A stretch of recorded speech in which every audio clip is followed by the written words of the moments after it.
Welcome to Faith and Freedom. For the next few minutes, we hope to inform, inspire, and encourage you as we discuss the legal victories and challenges to your fundamental freedoms and religious liberties.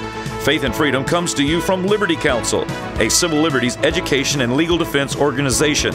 Join us now as Matt Staver, the President and General Counsel of Liberty Counsel, explains the latest legal issues all across this country in the courtrooms of America. Liberty Counsel is winning the battle for your constitutional freedoms. The Mississippi Supreme Court rules that citizens may vote on the Personhood Amendment. We're going to be talking about it today on Faith and Freedom. I'm Matt Staver, founder and chairman of Liberty Counsel. Joining me is Matt Barber, vice president of Liberty Counsel Action. Matt, the Supreme Court of Mississippi ruled in favor of what's called Initiative Measure 26, otherwise known as the Personhood Amendment.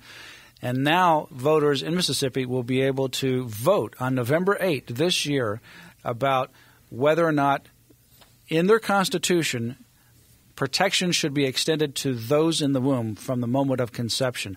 And that's an important issue that's coming up for the voters in Mississippi. Liberty Counsel is pleased to represent Initiative Measure 26, and Steve Crampton argued it at the Mississippi Supreme Court against the ACLU, against Planned Parenthood, and the Center for Reproductive Rights that were opposing this amendment on the ballot. Yeah, the usual suspects, and it's clear why they were so vehemently opposed to the democratic process here taking place in Mississippi and wanted to obstruct that democratic process because they understand that in Roe v. Wade, 1973, the High Court, and we can pick that ruling to pieces on many levels, but one of the central things that the court basically said, and I'm paraphrasing here, is that, well, you know, modern science isn't really settled on the point of when human life begins. Well, that was then. The science is settled now that human life begins from the moment of conception. So here we see an opportunity, and in Mississippi, upwards of 80% of the populace are, according to polls, pro-life. So there's a very good chance, and all of the usual suspects, the ACLU, Planned Parenthood, all of these organizations recognize there's a good chance that this will pass in Mississippi, which will go to the United States Supreme Court. But then that really creates a situation where the evidence that we now have, that we didn't have then, well, we really did, but where That's right, yeah. We really, the Blackmun, when he wrote the 1973 decision, Roe versus Wade, that came out in January 22, says, well, we don't know when life begins. We don't need to even decide that question.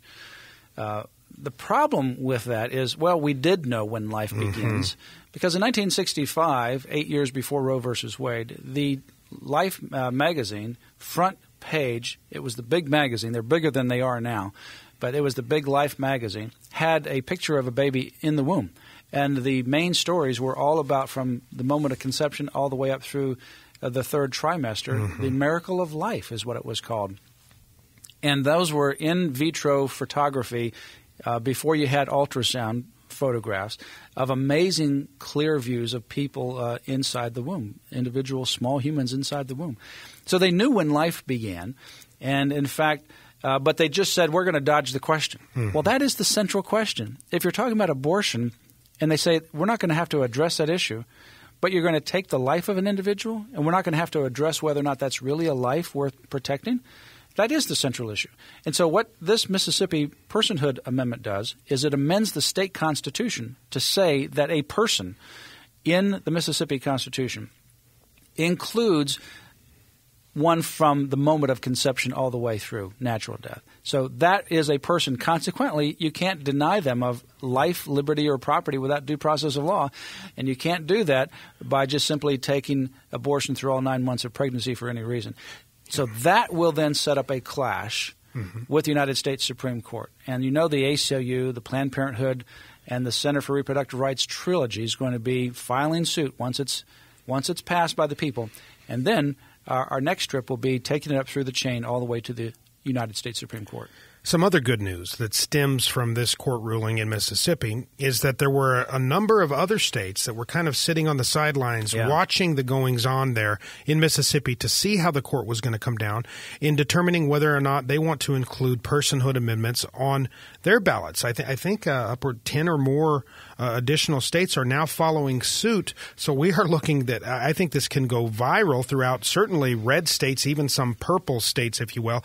My home state of Colorado, for instance, has already and it's a liberal state. On two separate occasions, the Personhood Amendment has failed on the ballot in Colorado, but each time, from the first time to the second time, it gains substantial. It gets closer and closer. They're going to have it on again. They're pushing. So that's some additional encouraging news is that other states are now following suit. And if you're in a state that is interested in the Personhood Amendment, give us a call at 800-671-1776 because we're working with the personhood organizations around the country. We're working in several states right now to actually replicate what's happening in Mississippi. And you're right. This actually is a situation that emboldens and liberates others to go forth in their states and do likewise, so to speak. And so that's good news. I think it's just a matter of time before this gets to the U.S. Supreme Court and there's a direct challenge. Now, some people, including the National Right to Life Committee and even sometimes Americans United for Life, they say, well, they're opposed to the Personhood Amendment. It seems sort of odd because they're very pro-life organizations and they're opposed to the Personhood Initiative.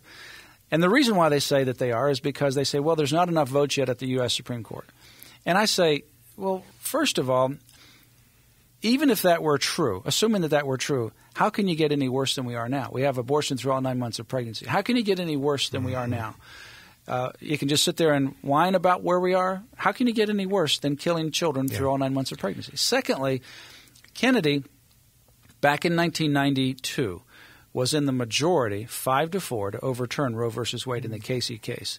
And the decision was being written for the first 30 days after the oral argument, with Rehnquist as the person who was writing the opinion to overturn Roe v. Wade. O'Connor and Souter lobbied him for 30 days. And then he changed his mind and switched. And so the next 30 days, the majority flipped the other way. The opinion was removed from Kennedy and given to another justice. And so 30 days later, the decision came out upholding Roe v. Wade, although weakening Roe v. Wade. Now, he also had some differences of opinion in 2000 versus 2007. 2000, he upheld the partial birth abortion law. 2007, he wrote the decision to strike down the partial birth abortion law. So he is somebody who can move and has moved on this issue.